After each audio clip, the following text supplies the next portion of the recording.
one Corvette, one body of water Russia called untouchable, one drone operation that tore up the map of modern naval warfare, the Caspian Sea. Landlocked on all sides, no ocean access, no maritime corridor any surface vessel could use without crossing territory Russia controlled. When Russian naval planners listed their safe anchorage zones, the Caspian sat at the top, beyond reach. A sanctuary by geography alone. That assumption died somewhere off the Dagestan coast when a Buyan-M class Corvette, one of Russia's premier Kalibr cruise missile shooters, was struck by Ukrainian Magura V7 autonomous surface drones in a body of water that Kyiv had no business operating in. Or so Moscow believed. I'm your host at ConflictEast, where we analyze the battles that change wars. Today, we're breaking down one of the most audacious maritime operations in this conflict's history.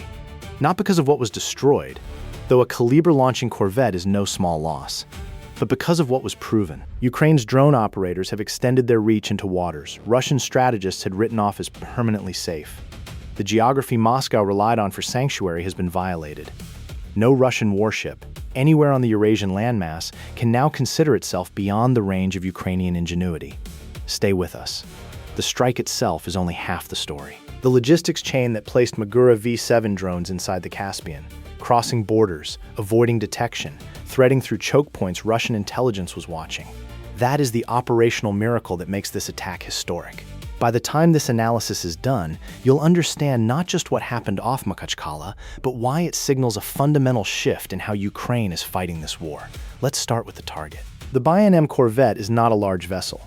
It displaces roughly 950 tons, measures approximately 75 meters bow to stern, requires a crew of around 52. By traditional naval metrics, it's a small ship, a coastal patrol and fire support platform that would barely register against a destroyer or frigate. But the Buyan-M carries a weapon system that makes its tonnage irrelevant. 8 Kalibr cruise missiles, the same weapon Russia has used to strike Ukrainian cities from over 1,500 kilometers away. The same platform that launched into Kharkiv, into Zaporizhia, into civilian infrastructure across Ukraine's heartland. Each Kalibr carries a 450-kilogram warhead traveling at subsonic cruise speed with a circular error probable measured in meters. One salvo from a single Buyan-M can simultaneously destroy multiple high-value targets across an entire region. Russia had several Buyan-M class vessels in the Caspian Flotilla. While the Black Sea Fleet was taking catastrophic losses from Ukrainian drone operations, the Caspian Flotilla sat untouched. Moscow rotated Kalibr missions between fleets. When Black Sea units were forced into port or destroyed, Caspian vessels picked up the strike schedule. The Caspian was Russia's backup shooter, its strategic reserve. The launch platform Kyiv couldn't reach. Which weapon proved deadlier against Russian naval assets? HIMARS coastal batteries, naval mines, or Magura autonomous drones? Comment below with your analysis. The vessel targeted in this operation had participated in multiple Kalibr strike packages against Ukrainian territory. Ukrainian intelligence, through satellite observation, signals intercept, and human source networks across the Caucasus, had tracked its operational pattern with increasing precision. The Corvette followed predictable cycles: deployment to strike position, launch package execution, return to anchorage, maintenance interval, repeat. The anchorage off Makhachkala, the capital of Russia's Republic of Dagestan on the western Caspian shore, was where this vessel spent the longest periods at rest, far from any recognized threat axis, surrounded by Russian territorial waters, anchored in a location that required any attacking force to first solve a problem that, on paper, had no solution. How do you get maritime drones into a landlocked sea? The answer required months of preparation. Ukrainian military intelligence, the GUR, and the special operations planning cells attached to Ukrainian naval forces began working the Caspian problem as a logistics and infiltration challenge rather than a purely tactical one. The question was not whether a Magura V7 could destroy a Buyan-M in open water. The drone's performance envelope was well established by then. The Magura V7 is an autonomous surface vessel roughly 5 meters long. It carries a warhead payload in the range of 300 to 320 kilograms of explosive material. It operates at speeds up to 42 knots in optimal sea conditions. Its navigation system combines GPS, inertial guidance, and optical targeting that allows terminal homing onto a specific vessel profile even under electronic jamming. The Magura had already proven itself in the Black Sea. Multiple Russian vessels, patrol boats, landing ships, support craft, had been struck and sunk by Magura operations launched from Ukrainian-controlled shoreline or pre-positioned launch points. The drone worked. The warhead was lethal. The autonomous navigation was reliable. The problem was geography. The Caspian connects to no ocean. It shares no waterway with the Black Sea. Between the Caspian and any Ukrainian launch point lay thousands of kilometers of Russian territory, Azerbaijani territory, and the Caucasus mountain range. Traditional maritime transit was impossible. No water route existed that didn't pass through sovereign states with their own border security, radar networks, and Coast Guard apparatus. Stay with me, because what the GUAR planning team devised destroys an entire Russian strategic assumption. The solution was not maritime, it was logistical. The Magura V7 drones were disassembled, broken down into components small enough to move by ground transport. Hull sections, propulsion units, navigation packages, warhead assemblies, each separated, packaged, documented as non-military cargo, and moved through a supply chain GUAR had been constructing and testing for months before any operational decision was made.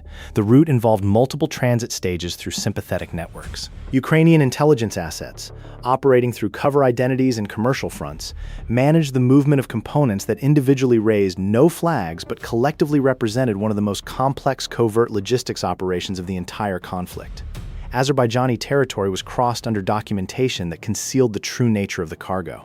Final assembly took place at a pre-selected location on the Caspian shore, chosen for its cover, its water access, and its distance from Russian surveillance infrastructure. Reassembly was performed by a small GUAR technical team trained specifically for rapid field reconstruction of the Magura platform. Every component had been marked for assembly sequence. Every connection point pre-tested at the factory level before disassembly. The goal was to minimize field reassembly time, both because speed reduced exposure risk and because the launch window would be determined by the Corvette's position, not by Ukrainian operational preference. Intelligence confirmed the Buyan-M was at anchor off Makhachkala during a routine maintenance interval. Not underway. Not at combat readiness. Russian naval personnel aboard operated on a peacetime schedule, rotating watches on a relaxed cycle because nothing in the Caspian had ever threatened them before. The base security perimeter extended into the water with passive sonar buoys and radar coverage, but the detection systems were optimized for Soviet-era threat profiles. Surface contacts below a certain displacement threshold were filtered as clutter. Fishing vessels, pleasure craft, and small commercial boats transited the area constantly. A contact the size of a Magura V7, roughly the radar signature of a small, rigid, inflatable boat, was unlikely to trigger automatic alerts in a threat environment where no one expected autonomous attack drones. The technical team completed reassembly. Navigation systems loaded with target coordinates. Warhead assemblies checked and armed. Launch authority transmitted from Kiev. 2 Magura V7 units entered the Caspian water in darkness, their electric propulsion systems producing minimal acoustic signature, their low-profile hulls generating a radar return that blended with the ambient surface clutter of a busy commercial waterway. The Buyan-M was resting. Its crew had no idea anything had changed. Thousands of kilometers away, in a secure operations center in Ukraine, a small team of drone operators watched the live feed from optical sensors mounted on both drones, tracking the approach across dozens of kilometers of open water Russia had promised would never be contested. How many Kalibr missiles did the Buyan-M Corvette carry in its standard loadout? A 4B8 C-12? The answer comes at the end of this analysis. The transit phase lasted several hours. The drones maintained separation distance that prevented any single detection event from compromising both units simultaneously. The lead drone was the primary attack platform. The second functioned as both backup strike asset and real-time observation platform, its optical sensors feeding imagery to the operations team in Ukraine. Caspian weather during the operation was favorable. Wind speed below 15 knots.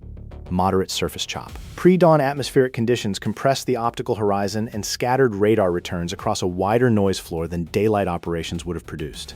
Conditions that worked against any Russian lookout trying to spot approaching surface contacts. Russian radar operators at the Makhachkala naval facility were running their normal watch rotation. Caspian Flotilla Command had never developed the threat awareness protocols that Black Sea commanders had been forced to adopt after multiple drone strikes. In the Black Sea, Russian sailors had learned to maintain elevated vigilance for surface contacts at all hours. Sonar operators listened for characteristic propulsion signatures. Radar watch officers were trained to investigate any contact that didn't respond to maritime radio challenge. In the Caspian, none of that doctrine existed. Why would it? The threat didn't exist here. Until it did. Subscribe to ConflictEast if you want to understand how modern warfare actually works. Because what happens next is exactly the kind of operational innovation that textbooks haven't caught up with yet. The lead Magura V7 acquired the Buyan-M on optical targeting at approximately 4 kilometers. The Corvette was clearly visible, riding at anchor with navigation lights on, no defensive maneuvers, no crew activity consistent with elevated threat awareness. The drone's autonomous targeting system locked the vessel's hull waterline, selecting an impact point calculated to maximize flooding damage to the engineering spaces below the main deck. At 3 kilometers, the navigation system transitioned from GPS-guided waypoint navigation to active optical tracking of the target. This is the terminal phase where the Magura's guidance precision tightens from meter level to sub-meter accuracy. The vessel was not maneuvering, not accelerating. A stationary target in calm water, exactly the conditions the terminal guidance system was built to exploit. At 5 kilometers, a Russian radar operator noticed a surface contact on his screen that he hadn't logged previously. Small. Moving at approximately 30 knots toward the anchorage. He reached for his radio. He was too late. The first Magura V7 impacted the Buyan-M on the port side, forward of amidships, at the waterline. The 300-plus kilogram warhead detonated with the full force of a shaped charge optimized for hull penetration before secondary blast dispersal. The explosion opened a breach in the Corvette's hull measured later at several meters across. Compartments forward of the main engineering space flooded immediately. The detonation force propagated through the vessel's internal structure, rupturing fuel lines and igniting secondary fires in the spaces adjacent to the initial breach point. The second Magura V7, already inside 800 meters and locked on target, struck the vessel 23 seconds after the first impact. The second warhead hit after the first strike point, targeting the engineering section housing the vessel's propulsion machinery. 2 direct hits, forward flooding, aft mechanical destruction. The Buyan-M had no capacity to fight for survival. Russian sailors aboard reacted to the first explosion with the disorientation of men who had never mentally prepared for this scenario. Some crew members were below decks in sleeping quarters during the watch rotation. Others were in the galley. The watch-standing crew on deck had perhaps 3 seconds between the moment the first drone became visually apparent and the moment of impact. Not enough time to reach defensive weapons, not enough time to transmit a coherent distress report, barely enough time to register that something impossible was happening. Damage control teams that survived the initial blasts attempted to reach flooding compartments but found access routes compromised by structural deformation and smoke from secondary fires. The Corvette's list began immediately after the first strike and accelerated after the second impact. Within minutes, the list had progressed beyond the point where damage control was feasible. The Buyan-M Corvette sank in the Caspian Sea. A Kalibr launcher Moscow had considered permanently safe was on the bottom of a body of water Russian strategic planners had written off as threat-free. If you believe tactics win wars, and this operation proves exactly that, type ConflictEast in the comments. Signals intercept collected by Ukrainian intelligence in the hours following the strike captured the shock that moved through Russian Caspian Flotilla command. Initial reports from Makhachkala described the incident as an internal explosion, framing that revealed just how thoroughly Caspian commanders could not process the reality of a drone strike. The vocabulary of drone attack simply wasn't part of their threat assessment framework for this theater. When higher command confirmed autonomous surface drones were involved, the response was predictable.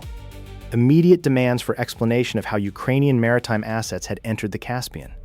Security reviews of every transit corridor between Ukrainian-held territory and the Caspian Basin. Emergency implementation of anti-drone watch protocols across all Caspian Flotilla vessels. Protocols Black Sea commanders had been running for months, but that Caspian naval leadership had never considered necessary. What would NATO naval doctrine have done differently to defend against autonomous surface drone threats in an inland sea environment? Comment your analysis below. The political dimension registered immediately in Moscow. The Kremlin's public narrative had consistently positioned the Caspian as proof of Russian geographic advantage. A sea bordered only by Russia's allies, a water space no adversary could project power into. Operational security around the Caspian Flotilla had been less intensive than Black Sea assets, precisely because the geographic argument seemed airtight. When that argument collapsed in a fireball off Makhachkala, the damage was not just to one Corvette, but to the entire conceptual framework that had justified leaving Caspian assets in lower defensive readiness. Russian state media initially suppressed reporting on the incident. Destruction of a Buyan-M in the Caspian conflicted sharply with official messaging about Ukrainian military limitations and Russian strategic depth. Satellite imagery analysis by open-source intelligence researchers, cross-referenced with maritime tracking data showing the Corvette's disappearance from its last known position, confirmed the sinking before any official Russian acknowledgement. Ukrainian military intelligence released selective confirmation of the operation. Not a full operational disclosure, but enough to establish attribution and communicate the strategic message to Russian naval planners. The message was not subtle. Nowhere is safe. The geographic barriers you relied on are not barriers. Our reach extends further than you have planned for. Here's the layer of this story that most coverage missed. The Caspian strike was not just an attack on one corvette. It was a test of the entire concept of Russian geographic sanctuary. The GUR demonstrated not just the capability to operate in the Caspian, but the logistical infrastructure to move military-grade autonomous weapons across international borders, through complex transit corridors, and into a theater Russia had never considered part of the contested battle space. That infrastructure, whatever route it used, whatever cover it operated under, did not disappear after one mission. It exists now. It can be used again. That forced Russian security services to begin an intensive review of every potential transit corridor between Ukraine and the Caspian. The FSB and GRU began auditing cargo transit records, commercial shipping manifests, and overland freight movement patterns across Azerbaijan, Kazakhstan, and the Russian Caucasus. The counterintelligence burden that the GUR imposed by executing one successful drone transit was multiplied many times over in Russian security resources redirected to corridor analysis that might never yield actionable intelligence. The Magura V7 itself deserves a closer look, because the drone's design philosophy reflects a fundamental shift in Ukrainian naval thinking. Traditional navies fight with ships, large platforms, expensive to build and maintain, crewed by sailors who represent decades of investment in human capital. A single frigate costs hundreds of millions of dollars. A destroyer exceeds $1 billion. A naval battle between traditional fleets is a battle between national industrial capacities. Whoever builds faster and absorbs losses longer eventually wins. Ukraine has no navy capable of contesting the Black Sea or the Caspian with traditional vessels. But Ukraine has engineers, programmers, and a wartime industrial capacity that has compressed years of drone development into months of operational deployment.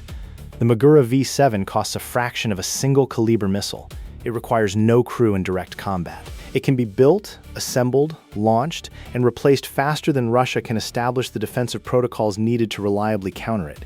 Each Magura V7 that successfully engages a Russian naval asset represents an exchange ratio Ukrainian defense planners celebrate and Russian admirals lose sleep over. The Buyan-M represented millions of dollars in construction, years of crew training, and, critically, the strategic capability to deliver Kalibr strikes against Ukrainian cities. The Magura units that sank it cost a fraction of that.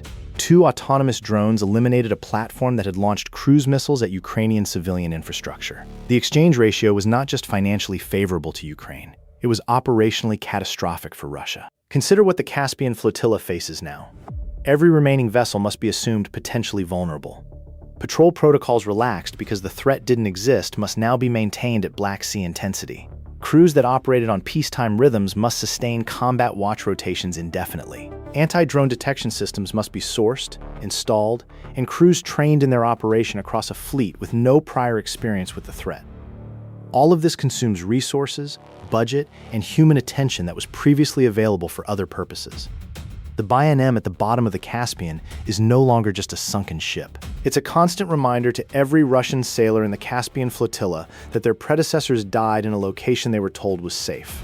Ukraine doesn't just use weapons. Ukraine invents new ways to fight. The Caspian operation is one of the clearest demonstrations of that since the war began. Russian command responded with both immediate tactical adjustments and longer-term strategic reassessment. In the immediate aftermath, remaining Caspian Flotilla vessels were moved from standard anchorage positions to alternative moorings with stronger ground-based defensive coverage. Anti-drone nets. The physical barrier systems Russian Black Sea commands had been deploying around remaining naval assets were ordered for emergency procurement and installation around Caspian naval facilities. The problem with physical barriers is that they take time to install, and they only work if they cover every approach vector. A vessel anchored in open water cannot be surrounded by netting without being effectively immobilized. A vessel that must maneuver to conduct operations cannot have its approach vectors comprehensively barricaded. The defensive options available to Russian Caspian commanders were the same ones Black Sea commanders had been wrestling with for months, and none provided complete protection against the Magura threat profile. The deeper strategic problem was the loss of the Kalibr launch platform itself. Russia's long-range strike campaign against Ukrainian infrastructure had relied on the capacity to surge. Kalibr launches from multiple fleet positions when operational demands required high-volume strike packages. The Black Sea fleet had been progressively degraded. Multiple vessels sunk or damaged. The flagship Moskva lost to Neptune anti-ship missiles earlier in the conflict, surviving units operating under severe range constraints to avoid Magura attack. The Caspian Flotilla had served as the fallback, the reserve shooter that could pick up strike missions when Black Sea assets were unavailable or repositioned. With one Buyan-M destroyed and remaining Caspian vessels forced into defensive posture, Russia's flexible strike capacity from the south was reduced. Future Kalibr launch packages would require either accepting the risk of operating partially degraded Caspian units in a now contested environment, or compensating with additional launches from Northern Fleet or Baltic Fleet assets operating at significantly greater distances and complexity. The operational burden that two Magura V7 drones imposed on Russian strike planning went far beyond the tonnage of one Corvette resting on the Caspian floor. Think about what this means doctrinally. For the entire history of this conflict, Russia had maintained one geographic certainty: the Caspian was safe. Military planners could direct assets there with confidence that no Ukrainian strike could reach them. Supply lines, training facilities, staging areas, and command infrastructure in the Caspian region had been developed with a threat assumption that excluded Ukrainian action entirely. One drone operation, executed over months of preparation by a team small enough to transit covertly, eliminated that certainty permanently. Not just for this conflict, potentially for the next generation of warfare in every landlocked or semi-enclosed body of water on Earth. The doctrinal implications extend beyond Russia and Ukraine. Military planners worldwide are studying the Caspian operation as a case study in geographic threat expansion through autonomous systems. A landlocked sea is no longer strategically isolated. A body of water with no ocean connection can still host contested maritime operations if a capable adversary is willing to invest the logistics and intelligence effort required to project autonomous weapons into it. The geographic boundaries that defined naval threat assessment for decades have been redrawn. Real tactics, real consequences. ConflictEast. The GUAR operation succeeded not because the Magura V7 is a uniquely powerful weapon, though it is effective. It succeeded because Ukrainian intelligence planners were willing to solve a problem their adversary had dismissed as unsolvable. The months of preparation, the logistical network, the covert transit, the reassembly team, the operations center coordination. All of it was applied to a target Russian commanders had marked as permanently safe and had therefore never seriously defended. This is the recurring pattern of Ukrainian military innovation in this conflict. Ukraine identifies what Russia considers untouchable. Ukraine develops the capability, the infrastructure, and the operational plan to reach it anyway. Russia discovers the gap in its defensive assumptions. A sunken ship, a destroyed radar system, or a burned command post becomes the evidence of Russian strategic miscalculation. The Caspian Flotilla did not expect this. That is why they lost a Corvette. The Black Sea Fleet did not expect the Moskva to be sunk by Neptune missiles. The Kerch Bridge did not expect a truck bomb followed by drone strikes to repeatedly damage a structure Russian engineers considered secure. The command post in occupied Kherson did not expect a HIMARS strike to eliminate senior officers who thought they were safely behind the lines. The pattern is consistent. Ukraine attacks the assumption of safety. And this is what makes the Caspian operation resonate for anyone who studies this conflict seriously. The tactical outcome. One Corvette sunk, its Kalibr launch capability eliminated, Russian Caspian naval operations disrupted. Those are the measurable results. The strategic outcome is harder to quantify and far more significant. Russia no longer controls any body of water with absolute certainty. Not the Black Sea, where it has already lost dozens of vessels. Not the Caspian, where it just lost a Buyan-M to drones that had no business being there. The psychological weight of that realization, that no anchorage is safe, that no geography provides permanent shelter, sits with every Russian naval commander making deployment decisions from this point forward. The Magura drone team that executed this operation is somewhere safe, unnamed, unrecognized in public.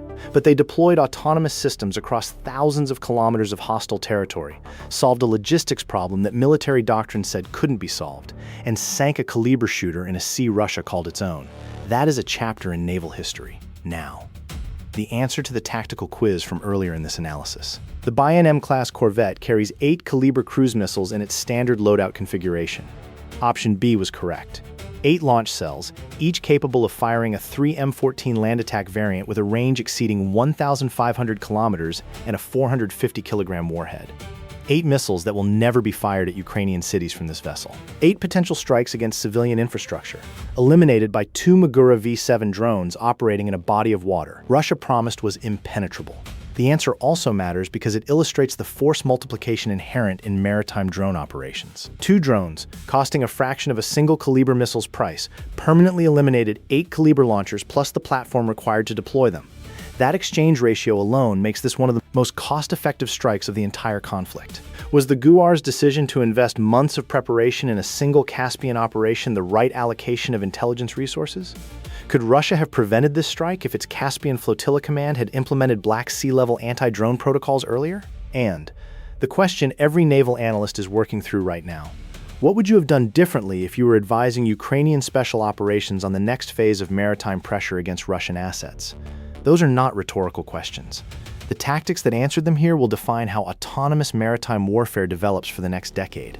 Will Ukraine execute another Caspian strike before this conflict ends? Comment yes or no, because the logistics infrastructure that made this operation possible doesn't disappear after one mission, and Russian commanders know it. Subscribe to ConflictEast, because we break down the battles that textbooks will study for decades. The Caspian is quiet now. The surface is calm. Somewhere beneath that water, the wreck of a Buyan-M Corvette rests on the bottom. Its Kalibr cells silent, its crew lost, its presence a permanent monument to the miscalculation of assuming geography provides safety in a war against an adversary that treats every limitation as an engineering problem to be solved.